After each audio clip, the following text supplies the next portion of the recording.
Трагедии в Таджикистане в горах Памира. История одного самолета. В Таджикистане в горах Памира 75 лет назад самолет, следовавший из Сталинабада в Хорак, из-за сложных метеоусловий упал в горах Памира. Эта история не привлекла бы столько внимания, если бы не трагическая судьба его пассажиров.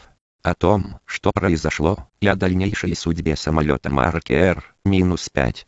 16 февраля 1942 года самолет Р-5, бортовой номер Л-3316 под управлением пилота Василия Книжниченко, на котором находились 6 пассажиров, среди которых 2 детей, в сложных метеоусловиях зацепился за одну из вершин перевала Одуди, так называемых Рушанских ворот, и упал в урочище Калай-Вамар-Памира.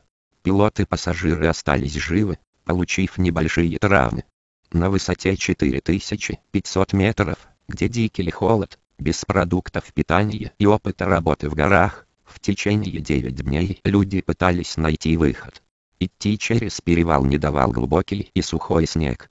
28 февраля, так и не дождавшись помощи, мужчины, оставив женщину, жену начальника Хорокского аэропорта Анну Гуянову, одну с детьми, ушли. Один из них во время перехода сорвался в ущелье и погиб.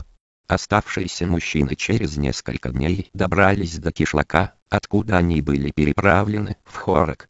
Впоследствии из-за обморожения 2 пассажирам ампутировали ноги, а летчика спасли теплые унты на ногах. От пережитого стресса или по другой причине никто из них не вспомнил об Анне с детьми. Гуянова была обнаружена поисковой экспедицией лишь 12 мая, спустя 85 дней после аварии. Ее дети 6-месячный Валерий и 10-летний Саша к тому моменту умерли от голода.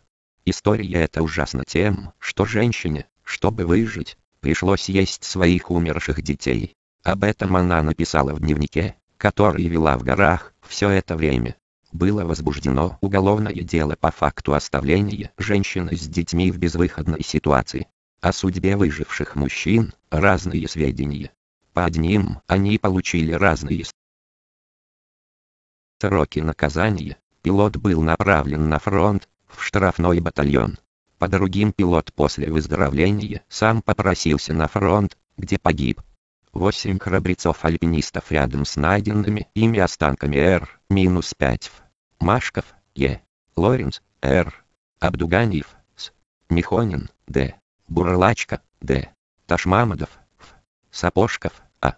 Аманов, ссылаясь на рассказ одного из ветеранов авиации, Николая Константиновича Тихомирова, который возглавлял ту поисковую экспедицию, в своей книге «Раритеты Рушанских ворот. Хроника одного спуска». Мастер спорта по альпинизму Евгений Лоренц пишет, что вначале пропавший самолет искали, но безуспешно. Спасенные мужчины сообщили, что Гуянова с детьми умерли, поэтому спасательные работы были прекращены. Из-за деталей в начале мая 1942 года в Сталинабад пришла шифротелеграмма за подписью наркома СССР Вячеслава Молотова, которая предписывала найти все разбившиеся до этого времени Р-5, снять с них двигатели и направить в ВВС для фронта. По воспоминаниям того же Тихомирова, в экспедиции кроме 14 добровольцев участвовал и муж Гуяновой.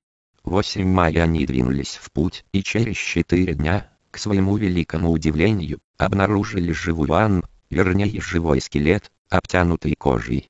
Погрузка останков самолета на вертолет, необходимые детали с двигателя были быстро сняты, а самолет сожжен.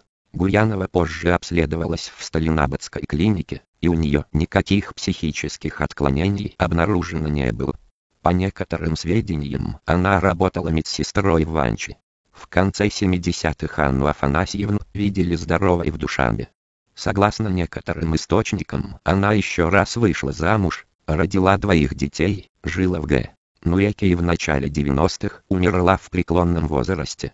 Эта история посвящается 6-месячному Валерии 10-летней Саше, спасившего своими телами свою мать. Если эта историческая трагедия для тебя не безразлична, тогда ставь лайк и поделись в соцсетях.